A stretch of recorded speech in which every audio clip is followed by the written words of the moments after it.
সবাইকে ওয়েলকাম করছি আপনার প্রিয় শো টক উইথ নাহার এবং সাথে আছি আমি হাসিনা আনসার নাহার, যেখানে আমরা কথা বলি সময়ের সেরা মানুষের সঙ্গে, শুনি তার জীবনের গল্প, জানি তার অভিজ্ঞতা এবং খুঁজি ভবিষ্যতের পথ। প্রতি পর্বের মতো আমাদের আজকেও একজন অতিথি আমন্ত্রিত আছেন, তিনি আরিফ আহমেদ। চলুন দর্শক আমরা চলে যাই আরিফ আহমেদের কাছে। কেমন আছেন ভাইয়া? জি আলহামদুলিল্লাহ ভালো আছি, আপনি কেমন আছেন? জি আমি খুবই ভালো আছি, কারণ আরিফ আহমেদ আমাদের সাথে আছে।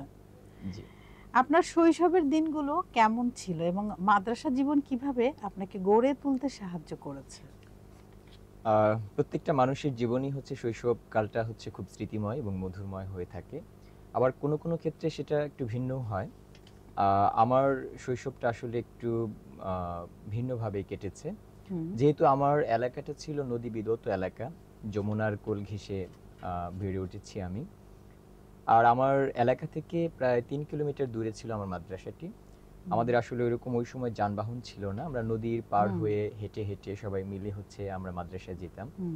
আর ওই মাদ্রাসাটা ছিল একটা নতুন মাদ্রাসা, কিন্তু পড়াশোনার দিক থেকে কালচারাল ক্রিয়েটিভিটির সবগুলো বিষয় সেখানে সম্পৃক্ত ছিল। আমার বেশ কিছু শিক্ষাগুরু যারা এগুলোর সাথে খুবই ভালো সম্পৃক্ততা তাদের ছিল।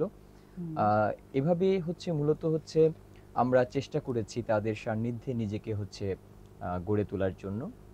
তারা বছরে অন্তত ২-৩ দিন হচ্ছে বা ২-৪টা একটা বড় আকারের প্রোগ্রাম তারা করেছে, যে অনুষ্ঠানগুলোতে আমরা অংশগ্রহণ করেছি। এভাবে আস্তে আস্তে নিজেকে বিকশিত করার পথগুলো আমাদের জন্য সুগম হয়েছে।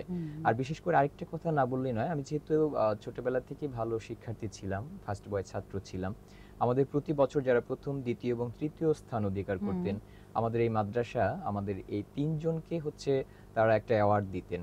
এবং ওই সময় তো আসলে এরকম ক্রেস্ট বা এরকম কিছু ছিল না। এটা ২০০৪ এর পর থেকে আর কি, ২০০৪ বা ৫ এর পর থেকে প্রতি বছরই ৩ জন করে প্রতি ক্লাসের শিক্ষার্থীদেরকে তারা একটা নগদ অর্থ দিতেন। যে টাকাগুলো দিতেন সেই টাকাগুলো হচ্ছে আসলে আমাদের কাছে ওই সময় ক্রেস্ট বা অন্যান্য কিছু আমরা এগুলো বুঝতাম না, টাকাগুলোই ছিল আমাদের কাছে হচ্ছে অনেক আনন্দের আর কি। ওই টাকাগুলো কিন্তু আমরা ভাঙতাম না, ভেঙে হচ্ছে ওগুলো আমরা খেতাম না, আমরা ওই টাকাগুলো যত্নে রেখে দিতাম এবং দিন শেষে ওগুলো মাঝে মাঝে দেখতাম, খুলে খুলে দেখতাম আর কি। তবে সবচেয়ে বড় কথা হলো যে আমার প্রথম যেদিন আমি পুরস্কার পাই, প্রথম স্থান অধিকার করে, সেই টাকাগুলো দিয়ে আমি পবিত্র কোরআন কিনেছিলাম, কোরআন শরীফ কিনেছিলাম। আমার কোরআন পড়ার খুবই শখ, ছোটবেলা থেকে কোরআন পড়তাম। তো ওই সময় ওই টাকা দিয়ে, প্রথম টাকা দিয়ে আমি পবিত্র কোরআন কিনি আমি। চমৎকার চমৎকার। তো ২০১০ সালের ইসলামিক ফাউন্ডেশন হামদ নাত প্রতিযোগিতায় দ্বিতীয় হওয়ার অভিজ্ঞতা কেমন ছিল? আসলে প্রত্যেকটা মানুষের জীবনে প্রত্যেকটি অর্জনই খুব গৌরবের। আর ওই সময়ে আসলে আমাদের শেখানোর মতো যে খুব বেশি মানুষ আমরা পেতাম বা পরিবারের হচ্ছে সাপোর্ট কিন্তু আসলে আমাদের জন্য ছিল না। যেহেতু আমি বলেছি যে আমার গ্রামে হচ্ছে একদম উঠে আসা, গ্রাম থেকে উঠে আসা, একদম অজপাড়াগা যমুনার কোল ঘেঁষে আমি বড় হয়েছি। আমি নদী দেখেছি, আমি হচ্ছে ঘাস দেখেছি, আমি ফুল দেখেছি। সো এই জায়গা থেকে আসলে উঠে আসা, শহরমুখী ছিলাম না।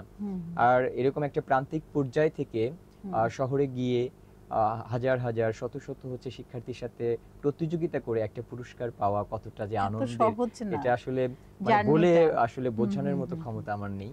তবে আমার কাছে মনে হয়েছে যে আমি হয়তোবা এই যে আজকে যারা চাঁদের দেশে যাচ্ছে, যারা আজকে এত এত প্রযুক্তি উদ্ভাবন করছেন, আমার কাছে মনে হয়েছে যে আমার সেই চাঁদের দেশে যাওয়ার অভিজ্ঞতাটাই এরকম হয়েছে আর কি। দারুণ বলেছেন।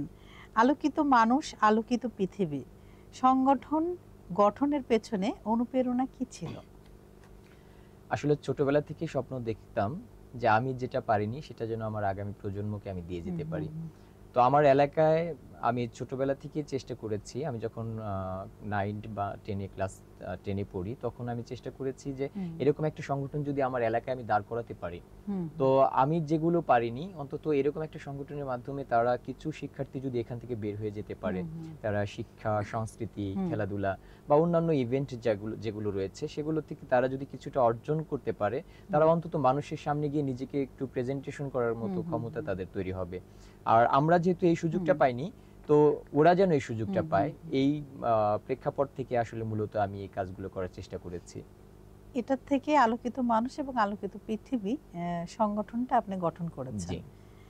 গ্রামের মতো এলাকায় নিয়মিত সাংস্কৃতিক আয়োজন চালিয়ে যাওয়া কতটা চ্যালেঞ্জিং ছিল? এটা নিঃসন্দেহে অনেক বড় চ্যালেঞ্জ, কারণ গ্রামে আসলে আপনি এখনো খেয়াল করলে দেখবেন যে গ্রামের মানুষগুলো কিন্তু এখনো সংস্কৃতি বোঝেন না। আর একটু সহজ সরল। একদম সহজ সরল। তারা এই যে মাঝে মাঝে বৈঠকি গান, তারপরে হুম। কনসার্ট, এই ধরনের কিন্তু সংস্কৃতিকে তারা ধারণ করে। আপনি যদি একটা গ্রামে কবিতার আসর করেন, তারা কিন্তু সেখানে আপনি খুব বেশি দর্শক পাবেন না, বুঝবে না বুঝবে যে না। সেটা। আপনি সেখানে হচ্ছে কোনো একটা সাহিত্যের আয়োজন করেন, সাহিত্য পাঠ আয়োজন করেন, কিন্তু আপনি দেখবেন সেখানে মুরব্বীরা যাচ্ছে না, আপামর মানুষ যাচ্ছে না। কিন্তু শহরে এটা সম্ভব, শহরের মানুষ কিন্তু কিন্তু এটা আসলে তার অভ্যস্ত হয়ে গেছেন। কিন্তু গ্রামের মানুষ এটা অভ্যস্ত না। আমি যদি একটা সাহিত্যের প্রোগ্রাম করতে চাই, অনুষ্ঠান করতে চাই, আমি অনেককে বলে তারা এই বিষয়গুলো বোঝেই না।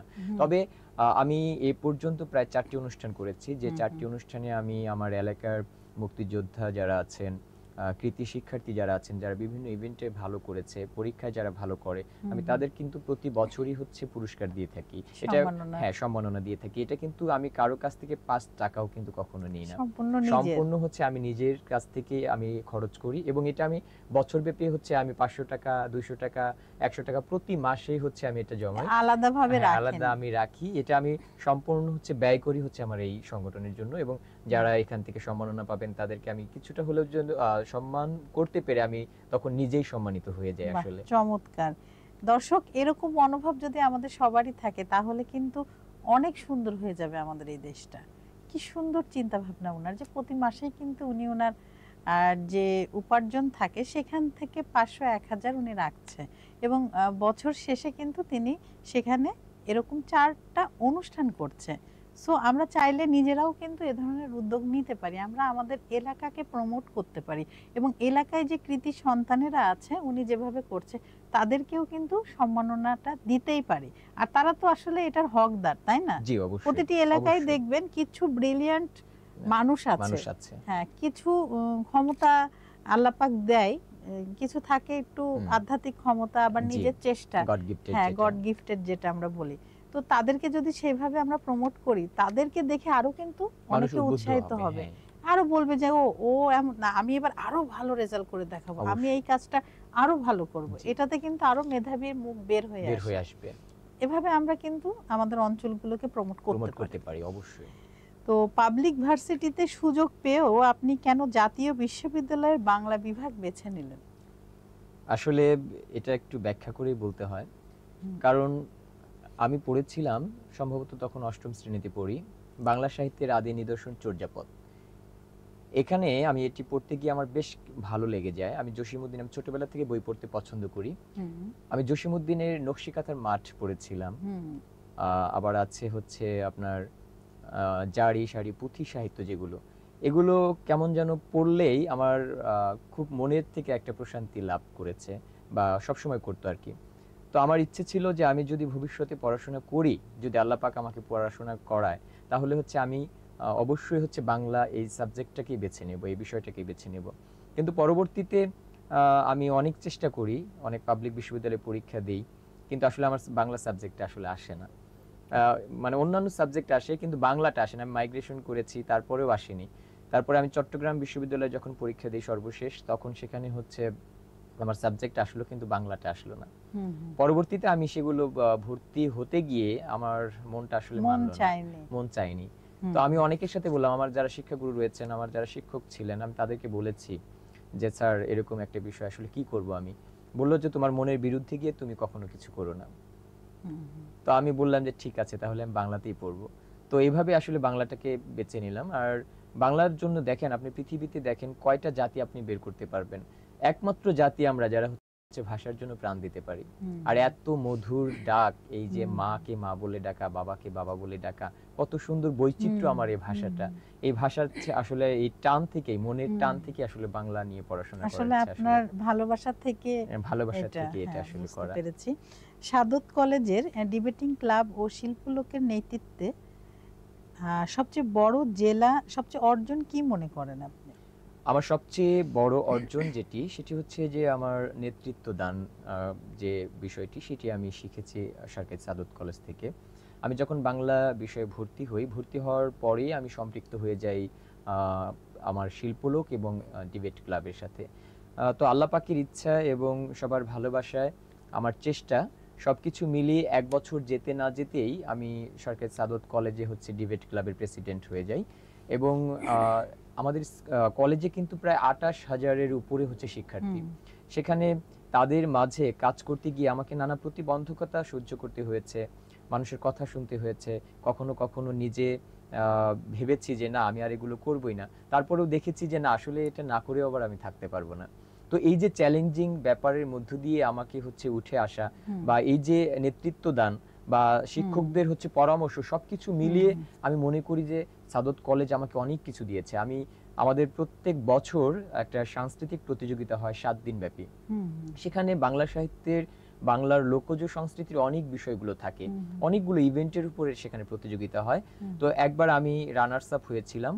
আমার সর্বশেষ বছর যখন আমি মাস্টার্স পরীক্ষা দিলাম তার আগে একটা সর্বশেষ প্রতিযোগিতা করেছিলাম, সেখানে আমি চ্যাম্পিয়ন হওয়ার গৌরব অর্জন করি। এই যে চ্যাম্পিয়ন হওয়া, রানার্স আপ হওয়া বা বিভিন্ন প্রতিযোগিতার প্ল্যাটফর্মে এই কলেজ আমাকে দাঁড় করিয়েছে। আমি এই যে আবৃত্তি বলেন, সঙ্গীত বলেন, প্রত্যেকটা সেক্টরে তারা কিন্তু বিশাল ভূমিকা রেখেছে এই সাদত কলেজ। আমি বাংলাদেশ টেলিভিশনে যখন প্রথম যাই, আমার শ্রদ্ধা ভরে স্মরণ করি আমার সেই প্রফেসর আলিম মাহমুদ, প্রিন্সিপাল আলিম মাহমুদ, তিনি চর্যাপদ গবেষক, উনি প্রথম আমাকে বাংলাদেশ টেলিভিশনের পর্দায় নিয়ে যান। এবং এই যে সাদত কলেজ থেকে উঠে আসা, এখানে আমি এই ডিবেট ক্লাব বা হচ্ছে শিল্পলোক, এগুলোর প্রতি আমার কৃতিত্ব বা হচ্ছে শ্রদ্ধার জায়গা সব সময় আছে এবং চিরদিন আমি কৃতজ্ঞ থাকবো এই সাদত কলেজের প্রতি। কি সুন্দর মনোভাব আপনার। জেলা, বিভাগ ও জাতীয় পর্যায়ে এতগুলো পুরস্কার পাওয়া, এই সাফল্যের পেছনের গল্প কি? এই সাফল্যের পেছনের প্রধান গল্প হচ্ছে আসলে আমি নিজেকে চেনার জন্য সবসময় চেষ্টা করতাম। আমি কখনো প্রথম, দ্বিতীয় বা তৃতীয় হব এই নেশা আমার কখনো ছিল না। মানে আমার কথা হলো যে জানার আগ্রহটা ছিল। আমি যখন টাঙ্গাইলে আবৃত্তি সংগঠনে হচ্ছে ভর্তি হই, আমি একদম পেছনের সারির স্টুডেন্ট ছিলাম আর কি। আমি কখনো ক্লাসে কবিতা বলতাম না বা আবৃত্তি করার চেষ্টা করতাম না। আমি শুধু সবারটা শুনেছি, এটা শুনলেই আমার ভালো লাগতো আর কি। এবং যারা করেছে ক্লাসে, যারা প্রত্যেকের কবিতা যখন পড়েছে, আমি কবিতাগুলো হচ্ছে আমার নিজের করে নেওয়ার চেষ্টা করতাম আসলে মূলত। এই যে এভাবে আস্তে আস্তে যখন আমি নিজে চেষ্টার মাধ্যমে আমি যখন সামনের দিকে ধাবিত হই, এরপরে কখনো কখনো উপজেলায় যে সরকারি পর্যায়ে যে প্রতিযোগিতাগুলো হয়, জাতীয় শিক্ষা সপ্তাহ, শিশু সপ্তাহ বা অন্যান্য যে প্রতিযোগিতাগুলো হয়, সেখানে কিন্তু আমি নিয়মিত হচ্ছে অংশগ্রহণ করার চেষ্টা করেছি এবং আমি খুঁজেছি যে কোথায় আসলে এই প্রতিযোগিতাগুলো হচ্ছে, সেটা হচ্ছে সরকারি বা বেসরকারি হোক বা জাতীয় দিবস, ভালো লাগার জায়গা থেকে আপনি। এবং আমি কখনো পুরস্কার না পেলে মন খারাপ করতাম না, ঠিক আছে, যে আমার পুরস্কার পেতেই হবে এরকম কিছু না। আসলে জানার আগ্রহ থেকে আসলে মূলত একটা বিষয় শেয়ার করতে চাই, সেটা হচ্ছে যে আমি প্রথম ঢাকা শহরে যখন আসি একটা কম্পিটিশনের জন্য, আমার ওই সময় একটা বাটন ফোনও ছিল না এবং আমার ওই সময় তো আসলে এতটা ফোনের প্রচলনও ছিল না। আজ থেকে 10 বছর আগের কথা যদি আমরা চিন্তা করি, এখন যেরকম সবার কাছে ফোন, ওই সময় তো আমাদের সবার অ্যাবিলিটি বা সামর্থ্য ছিল না সব ফ্যামিলি। আমি কিন্তু ঢাকা শহরে কিছুই চিনতাম না। তারপরে আমার মনে হয়েছে আমি প্রতিযোগিতা করে আমি ঢাকা টিএসসির ওখান দিয়ে যাচ্ছি, অনুষ্ঠান হচ্ছে, এদিকে রাত 10টা 11টা বেজে গেছে, আমি কিন্তু জানি না, এদিকে বাসা থেকেও হচ্ছে তারা টেনশন করছে, চিন্তা করছে। এই যে ভালো লাগাটা, আমাকে সবাই বলেছে ভাই আপনি বাসায় যাবেন না, এই যে ধ্যানে পড়ে গিয়েছি আমি তাদের অনুষ্ঠানগুলো দেখছি, সময়টাই হচ্ছে মাথায় নেই যে আমি আর বাসায় যেতে হবে, সেই টাঙ্গাইল থেকে এসেছি আমি। তো এটা আসলে একটা নেশা এবং ভালো লাগা, ভালোবাসার নেশা, মানে এটা থেকে আপনি পেশায় চলে এসেছি আর কি। নেশা, ভালো লাগা, পেশা। আচ্ছা, আপনি তো একাধারে আবৃত্তিকার, কবি, সুরকার, অভিনেতা, এই বহুমাত্রিকতা কিভাবে বজায় রাখেন? এটা আসলে অনেক বড় চ্যালেঞ্জ। আসলে আমাদের তো দেশে শিক্ষা, সংস্কৃতি এবং আমরা যেটা সামাজিক সাংস্কৃতিক কর্মকাণ্ড বলি, আমাদের একটা বাংলা ভাষায় একটা কথা আছে যে আমরা নিজের খেয়ে বনের মোষ তাড়াই, এরকম একটা বিষয় আসলে মানুষে বলে। দেখেন, আমরা যারা এগুলোর সাথে সম্পৃক্ত, এগুলো অধিকাংশ ক্ষেত্রে কিন্তু আমরা অবহেলিত। এটা আমি মনে করি সরকার অনেক পৃষ্ঠপোষকতা শিল্পীদেরকে দিচ্ছে, তারপরেও কিন্তু প্রান্তিক পর্যায়ে আমরা আসলে কতজন মানুষ এগুলো পাচ্ছি, এটাও হচ্ছে বিষয় থেকে যায়। আর এই অঙ্গনগুলোতে মানে মানুষ আসলে অতটা আগ্রহী না। মানুষ তো সবসময় চিন্তা করে যে এগুলো কেন সে শিখবে বা এগুলো কেন করার দরকার রয়েছে, সে চাকরি করবে, পড়াশোনা করবে, এর বাইরে আর কিছু করার দরকার নাই। কিন্তু আমরা মনে করি যে আসলে একটা শিক্ষার্থীর জীবনে যদি সে উঠে যেতে চায়, হুম, হুম। তাহলে তার হচ্ছে পড়াশোনার পাশাপাশি তার নানা দিক হচ্ছে গুণগুলো যদি থাকে, তাহলে সে কিন্তু সব জায়গাতেই কিন্তু সে ফিট হবে। না, এটা অবশ্যই। হচ্ছে এবং আহ, তার থেকে অনেক কিছু শিখবে শিখবে মানুষ। মানুষ। তার জীবন কি এটাই যে ওই অফিসে গেল টাইমলি, অফিস থেকে চলে আসলো, বা তার বিজনেস, বা সে সমাজের জন্য কি কি করলো, করলো? দেশের জন্য কি জি, করলো, আহ, মানুষের জন্য কি করলো, অনেকগুলো তার দায়িত্ব দায়িত্ব আছে। আছে। এটা আমার জন্য হুম, চ্যালেঞ্জিং। এখন যেহেতু আমি একটা প্রাইভেট প্রতিষ্ঠানে জব করি, হুম, সৃষ্টি শিক্ষা পরিবার, সৃষ্টি একাডেমি স্কুলের হচ্ছে আমি বাংলা শিক্ষক। তো সেখানে এই চাকরি করে তারপরেও হচ্ছে আমার মনে হয় না আমি কখনো 12টা 1টা 2টার আগে কোনোদিন বাসায় ফিরি। কারণ সারাদিন ক্লাস নিচ্ছি, তারপরে সন্ধ্যা হলেই কখনো গানের আসর, কখনো কবিতার আসর, কখনো হুম, হচ্ছে সাহিত্য আড্ডা, কখনো আমার নিজের ক্লাস আবৃত্তি ক্লাসগুলো নিচ্ছি। তো সব মিলিয়ে হচ্ছে আসলে এটা একটা চ্যালেঞ্জ। তারপরেও যদি ওই যে একটা কথা বলেছি, যদি আপনার একটা কাজের প্রতি ভালোবাসা থাকে, এটা তাহলে হয়ে যায়। আপনি না যেতে চাইলেও আপনাকে এটা মানে চুম্বকের মতো চুম্বকের ভিতর আকর্ষণ টেনে নিয়ে করবে। যাবে। হ্যাঁ, এরকম বিষয় আর সেটাই কি। তো। বর্তমান প্রজন্মের তরুণদের মধ্যে সাহিত্য সাংস্কৃতিক চর্চা আপনি কতটা দেখতে পাচ্ছেন? আহ, এখন বর্তমানে আমি টাঙ্গাইলের কথা যদি বলি, আমার এলাকার কথাই আমি বলি। আমার এলাকা বিশেষ করে টাঙ্গাইল, আমার জন্মস্থান হচ্ছে কালিহাতী উপজেলায়। টাঙ্গাইলে এখন যে পরিমাণে সাহিত্য এবং সাংস্কৃতিক চর্চা হয়, আমি মনে করি যে এরকম প্রত্যেকটা জেলায়, অনেক জেলায় আমি গিয়েছি, তো সব জায়গাতেই কিন্তু এখন অনেক বড় হচ্ছে একটা সুযোগ এসেছে আমাদের শিক্ষার্থীদের জন্য। একটা সময় এগুলো পছন্দ করতেন কিছু গোষ্ঠী, মানে তারা যারা আপার লেভেলে ছিল আর কি, তারাই এগুলো করবে, এটাই হুম, মানুষের ধারণা ছিল। কিন্তু এখন দেখেন যে এটা কিন্তু এখন প্রান্তিক পর্যায়ে চলে গিয়েছে। আরেকটা বিষয় আপনাকে অবগত করি, যে সরকার একটা উদ্যোগ গ্রহণ করেছে মহিলা ও শিশু বিষয়ক অধিদপ্তর থেকে, যেটা কিশোর কিশোরী ক্লাব, প্রত্যেকটা ইউনিয়নে কিন্তু এটা স্থাপিত হয়েছে। সেখানে আপনার আবৃত্তি শেখাচ্ছে, কারাতে শেখাচ্ছে, সঙ্গীত শেখাচ্ছে। তাহলে এটা কিন্তু প্রান্তিক পর্যায়ে বাচ্চারাও কিন্তু এটাতে অংশগ্রহণ করছে। আমার মনে হয় যে এটা আমাদের জন্য খুব বেশি প্রয়োজন একদম ছিল আর খুব কি। প্রয়োজন তো ছিল। এই ক্ষেত্র বিশেষে আমি যেটা বলবো যে এটা আমাদের জন্য খুবই পজিটিভ, এবং এটা এখন একটা বিপ্লব আমরা দেখতে পাচ্ছি, যে এরই মধ্যে দিয়ে যদি আমরা যেতে পারি, ভবিষ্যৎ প্রজন্ম কিন্তু তারা শুধুমাত্র হচ্ছে পড়াশোনার মাধ্যমে না, তারা সাহিত্য সংস্কৃতির অঙ্গনে হচ্ছে তাদের বিশাল একটা ভূমিকা রাখতে পারবে। অবশ্যই। ও সাংগঠনিক জীবনে এতগুলো দায়িত্ব সামলানো কতটা কঠিন বা আনন্দের? এটা আমি বলবো যে এটা কঠিন হলেও সবচেয়ে মজার বিষয় হলো আনন্দের। আমি সারাদিন যখন কাজ করি, যখন আমি 5জন মানুষের সাথে কথা বলি, 5জন মানুষের মধ্যে যখন একজন ব্যক্তিও কোনো একটা পজিটিভ ধারণা নিয়ে আমার সাথে কথা বলে, তখন মনে হয় যে আমি সারাদিন যে পরিশ্রমটা করেছি এটা আমার কাছে একদমই মানে ধুয়ে গিয়েছে। ধুয়ে হ্যাঁ, গিয়েছে। কারণ এটা চ্যালেঞ্জ তো থাকবে, প্রত্যেকটা কাজের মধ্যেই চ্যালেঞ্জ আছে। আর এটা আমাদের দেশে তো এই সাংস্কৃতিক কর্মকাণ্ডে জড়িত থাকাটা এটা আরো বড় হুম, চ্যালেঞ্জ। হুম। তো আমি আপনাকে সহ্য করতে পারবো না, এই অ্যাবিলিটি কিন্তু আমাদের সমাজের মধ্যে থাকে। তো সহ্য আমাদের গুণটা কম। প্রতিযোগিতা এবং হচ্ছে সহমর্মিতা সবই রয়েছে। এবং পাশাপাশি যেটা বলবো, যে আমাদের সবচেয়ে বড় কথা হচ্ছে যে আমার আনন্দটা, আমি যদি আনন্দ নিয়ে যে কোনো কাজে করি, সেটা সেই হোক কাজ হচ্ছে অনেক আমার, সুন্দর হ্যাঁ, হয়। সুন্দর হবে, হ্যাঁ, সেটা আমার পরিপূর্ণ অফিসিয়াল কাজ হবে। হোক, বা আমার শিক্ষকতার হোক, হুম, বা আমার সাংস্কৃতিক কর্মকাণ্ড হোক, বা আমার পরিবারের জন্য যদি কোনো কাজ হুম, করি, হুম। সবকিছুতে আনন্দ থাকতে হ্যাঁ, হবে, ভালোবাসা থাকতে ভালোবাসা হবে। থাকতে হবে। আপনি কি ভবিষ্যতে সাহিত্য বা সাংস্কৃতিক অঙ্গনে এটাকে কেন্দ্র করে বড় কোনো উদ্যোগ নেয়ার পরিকল্পনা করছেন? জি, এটা আমার একটি স্বপ্ন আছে, যে আমার সংগঠন যেটি রয়েছে আলোকিত মানুষ আলোকিত পৃথিবী, আল্লাহ পাক যদি আমাকে তৌফিক দান করেন, আমি টাঙ্গাইলে এরকম একটি সাংস্কৃতিক প্রতিষ্ঠান করে যেতে চাই আমার জীবনে। আমি পারবো কিনা আসলে জানি না, তবে আমি স্বপ্ন দেখি। তো স্বপ্ন দেখা তো ভুল নয়, স্বপ্নবাজ স্বপ্নই মানুষ। হচ্ছে মানুষকে বাঁচিয়ে রাখে। হুম, হুম, হুম। তো আমার অনেক শিক্ষার্থী রয়েছে যাদেরকে আমি তৈরি করছি। আমি মনে করি যে আমি ওদের মাঝে বেঁচে থাকবো। আর বেঁচে থাকার জন্য আমার কিছু না কিছু চিহ্ন তো রেখে যেতে হবে। হ্যাঁ, অবশ্যই। অবশ্যই রেখে যেতে হবে। এজন্য হুম, এরকম একটা সাংস্কৃতিক প্রতিষ্ঠান আমি করতে চাচ্ছি, হুম। যেটার মধ্যে শুধুমাত্র সাংস্কৃতিক চর্চা না, সেখানে শিক্ষা, সামাজিকতা, নৈতিকতা, সবকিছুই হ্যাঁ, থাকবে। একদম মানুষের প্রান্তিক পর্যায়ের মানুষের মানে দুঃখ, সুখ, হাসি, কান্না সকল কিছু মিলিয়ে একটা বলয় আমি তৈরি করে যেতে চাই। হুম, হুম, যেখানে মানুষ পড়াশোনার পাশাপাশি মানুষের সকল বিষয়গুলো সেখানে হচ্ছে সম্পৃক্ত করতে হুম, পারবে। হুম। সেটা আমি এখনো ভাবিনি সংগঠনটা আমি কি নাম দেব। তবে আমি আস্তে আস্তে এগিয়ে যেতে চাই, এগিয়ে এবং যাচ্ছেন। এটা এরকম একটা স্বপ্ন আমার রয়েছে আর কি, যেখানে সকল ধর্মের, সকল বর্ণের, সকল আমরা মানুষ হচ্ছে আমরা সেখানে দোয়া করি সম্পৃক্ত এবং হতে আশা করি পারবে আপনার আর কি। সকল এই ভালো স্বপ্নগুলো পূরণ হোক। জি। একটা ভালো কিছু আসবে সবার জন্য। দর্শক, আপনার জীবনের মূল দর্শন বা মন্ত্র কি যা আপনাকে এত দূর নিয়ে এসেছে? সবচেয়ে মূল দর্শন হচ্ছে যেটি বলবো যে আসলে আমার জেদ। এবং আমি যদি কখনো মনে করতাম যে আমি এটা করব, তাহলে আমি সেটা দুদিন পরে হলেও করেছি। যেমন আমি কবিতা শিখবো, আমি কবিতা শিখবো। শিখেছেন। হ্যাঁ, আমি বলেছি যে আমি আজকে ফার্স্ট হইনি, আমি আজকে প্রথম হইনি বা দ্বিতীয় হইনি বা তৃতীয় হইনি, কিন্তু আমি একটা সময় ফার্স্ট হব। হ্যাঁ, বা আজকে আমার দুজন শিক্ষার্থী আজকে ওরা কিছু পারেনি বা ওদেরকে আগামী দিনে পারতে হবে। এই যে আমার ভিতরে একটা বীজ আমি বপন করেছিলাম যে আমাকে পারতে হবে, কেন আমি পারবো না? এই যে সবাই এটাই হচ্ছে পারছে, আমি সবচেয়ে, কেন হ্যাঁ, পারবো এটা না? এটা আমি মনে করি আমাকে বলেছে গ্রাম থেকে এগুলো করার কোনো প্রয়োজন নাই। হ্যাঁ, গ্রামের মানুষ এত কষ্ট করে টাঙ্গাইলে প্রতিদিন যাতায়াত, সেই কালিহাতী থেকে যমুনার তীর থেকে যাও, তো এগুলো করার কি দরকার?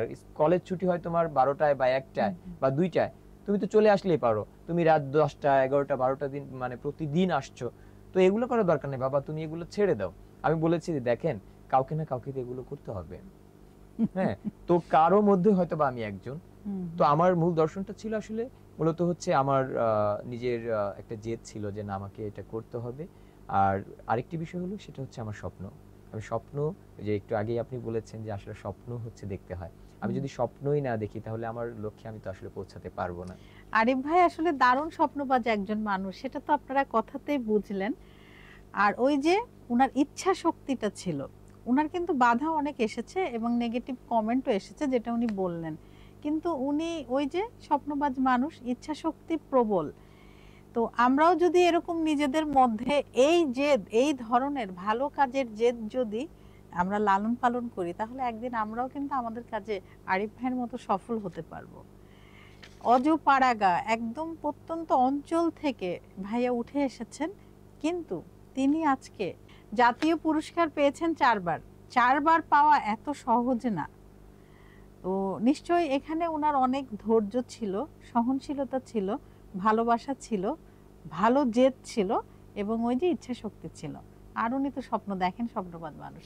তো আরিফ ভাই, আমরা কিন্তু টক উইথ নাহারের র্যাপিড ফায়ার কোয়েশ্চেন অ্যান্সারে চলে এসেছি। আপনি জি, প্রস্তুত আছেন তো? জি। আচ্ছা, কবিতা না গান? কবিতা। প্রিয় কবি? নজরুল। জীবনের প্রথম লেখা কি ছিল? তুমি আছো বলে একটি কবিতা। বাহ। গ্রাম না শহর? গ্রাম। মঞ্চে আবৃত্তি না বিতর্ক, কোনটা বেশি ভালো লাগে? আসলে দুটোই ভালো লাগে, তবে আবৃত্তিটাই এখন ইদানিং সবচেয়ে বেশি করি আর কি বর্তমান সময়ে। আপনার প্রিয় বইয়ের নাম কি? অগ্নিবীণা। আপনার জীবনের রোল মডেল কে? রোল মডেল হচ্ছে জাতীয় কবি কাজী নজরুল ইসলাম, যাকে আমি বাহ। সবসময় হচ্ছে দর্শন হিসেবে সামনে নিয়ে আসি। দিন না রাত, কোনটা বেশি আপনার প্রোডাক্টিভ মনে হয়? আসলে রাতটা হচ্ছে নীরব নিস্তব্ধ, কাজ করে মজা পায়। আর দিনটা আসলে কিভাবে চলে যায় জানি না। দারুণ বলেছেন। একটা শব্দে নিজেকে কিভাবে বর্ণনা করবেন? স্বপ্ন দেখা। যদি টাইম মেশিনে যেতে পারতেন, কোন বয়সে ফিরে যেতেন? অবশ্যই আমার বিশ্ববিদ্যালয় জীবনে ফিরে যেতাম, কারণ ওই সময়টা ছিল আমার সবচেয়ে জীবনের সোনালী সময়। আর যতগুলো অর্জন আমি আমার এই বিশ্ববিদ্যালয় জীবনেই পেয়েছি। বাহ। আরিফ ভাই, আমরা কিন্তু কথা বলতে বলতে অনুষ্ঠানের একদম শেষ দিকে চলে এসেছি এবং আমরা অনুষ্ঠান শেষ করতে করব আপনার সুমধুর কণ্ঠের গান দিয়ে, সঙ্গীত দিয়ে। তো এখন আপনার আসলে আমাদের এই টক উইথ নাহার এসে কেমন লাগলো, এটা একটু জানান। আমি ধন্যবাদ জানাই, আজকে এত সুন্দর চমৎকার হচ্ছে উপস্থাপনা করলেন আমাদের হাসিনা আনসার নাহার আপু। আর বিশেষ করে বরাবরই আপনি অনেক সুন্দর উপস্থাপনা করেন, আপনার ধন্যবাদ। অনুষ্ঠানগুলো আমি দেখি। Thank you. আর আপনি যে কাজগুলো করছেন এগুলো কিন্তু এখন সারা বাংলাদেশে একটা মডেল। আমি এই অনুষ্ঠানে আসতে পেরে অবশ্যই অবশ্যই অনেক খুশি, শুধু খুশি না, মনে করতে পারেন যে আসলে এটা আমার জীবনের একটি অন্যতম সেরা পাওয়া হয়ে রইলো। Thank you so much. আপনি আপনার ব্যস্ত সময় থেকে সময় বের করে আমাদের স্টুডিওতে এসেছেন। আবারও নতুন কোনো আয়োজনে আপনার সাথে দেখা হবে। জি। দর্শক, আপনারা যারা এতক্ষণ আমাদের সাথে ছিলেন, আপনাদের সবাইকে অসংখ্য ধন্যবাদ। আবারও নতুন কোনো অতিথিকে নিয়ে আমরা আপনাদের সবার মাঝে উপস্থিত হব। ততক্ষণ পর্যন্ত আপনারা সবাই ভালো থাকবেন, সুস্থ থাকবেন এবং আমাদের সাথে থাকবেন। আমরা আরিফ ভাইয়ের গান দিয়ে শেষ করছি। আল্লাহ হাফেজ। আসলে যেহেতু কবিতার কথাই বেশি এসেছে, আমি একটি কবিতাই না হয় আজকে পড়ি। আচ্ছা, ঠিক আছে। অন্য কোনো একদিন হয়তো বাবার যদি দেখা হয়ে যায়, হ্যাঁ, আবারও আমরা অনেক আবার আয়োজনে আপনাকে আয়োজনে আমরা গান থাকবেন। করব। তো আমি কবিতা পড়ছি সুনীল গঙ্গোপাধ্যায়ের কেউ কথা রাখিনি, বিখ্যাত একটি কবিতা। হ্যাঁ, অবশ্যই। এই কবিতাটি পড়ার চেষ্টা করছি। কেউ কথা রাখিনি। ৩৩ বছর কাটলো, কেউ কথা রাখিনি। ছেলেবেলায় এক বষ্টমী তার আগমনী গান হঠাৎ থামিয়ে বলেছিল, শুক্লা দ্বাদশীর দিন অন্তরাটুকু শুনিয়ে যাবে। তারপর তারপর কত চন্দ্রভূক অমাবস্যা চলে গেল, কিন্তু সেই বষ্টমী আর এলো না। ২৫ বছর প্রতীক্ষায় আছি। মামাবাড়ির মাঝি নাদের আলী বলেছিল, বড় হও দাদা ঠাকুর, তোমাকে আমি ৩ প্রহরের বিল দেখাতে নিয়ে যাব। সেখানে পদ্মফুলের মাথায় সাপ আর ভ্রমর খেলা করে। নাদের আলী, আমি আর কত বড় হব? আমার মাথায় ঘরের ছাদ ফুঁড়ে আকাশ স্পর্শ করলে তারপর তুমি আমায় ৩ প্রহরের বিল দেখাতে নিয়ে যাবে? একটাও রয়্যাল গুলি কিনতে পারিনি কখনো। লাঠি লজেন্স দেখিয়ে দেখিয়ে চুষেছে লস্কর বাড়ির ছেলেরা। ভিখারির মতন চৌধুরীদের গেটে দাঁড়িয়ে দেখেছি ভিতরে রাস উৎসব। অবিরল রঙের মধ্যে ফর্সা রমণীরা কত রকম আমোদে হেসেছে। আমার দিকে তারা ফিরেও চায়নি। বাবা আমার কাঁধ ছুঁয়ে বলেছিলেন, দেখিস একদিন আমরাও। বাবা এখন অন্ধ, আমাদের দেখা হয়নি কিছুই। সেই রয়্যালগুলি, সেই লাঠি লজেন, সেই রাস উৎসব আমায় কেউ ফিরিয়ে দেবে না। বুকের মধ্যে সুগন্ধি রুমাল রেখে বরুণা বলেছিল, যেদিন আমায় সত্যিকারের ভালোবাসবে সেদিন আমার বুকেও এরকম আতরের গন্ধ হবে। আমি ভালোবাসার জন্য হাতের মুঠোয় প্রাণ নিয়েছি, দুরন্ত সারের চোখে বেঁধেছি লাল কাপড়, বিশ্ব সংসার তন্ন তন্ন করে খুঁজে এনেছি ১০৮টা নীলপদ্ম। তবু কথা রাখিনি বরুণা। এখন তার বুকে শুধুই মাংসের গন্ধ। এখনো সে কোনো নারী। কেউ কথা রাখিনি। ৩৩ বছর কাটলো, কেউ কথা কথা রাখে না। কেউ কথা রাখে না। চমৎকার দর্শক, চমৎকার, অনেক সুন্দর হয়েছে, অনেক ধন্যবাদ দর্শক। আবারও আমরা অপেক্ষায় থাকলাম আরিফ ভাইয়ের কবিতা এবং গানের। আল্লাহ হাফেজ।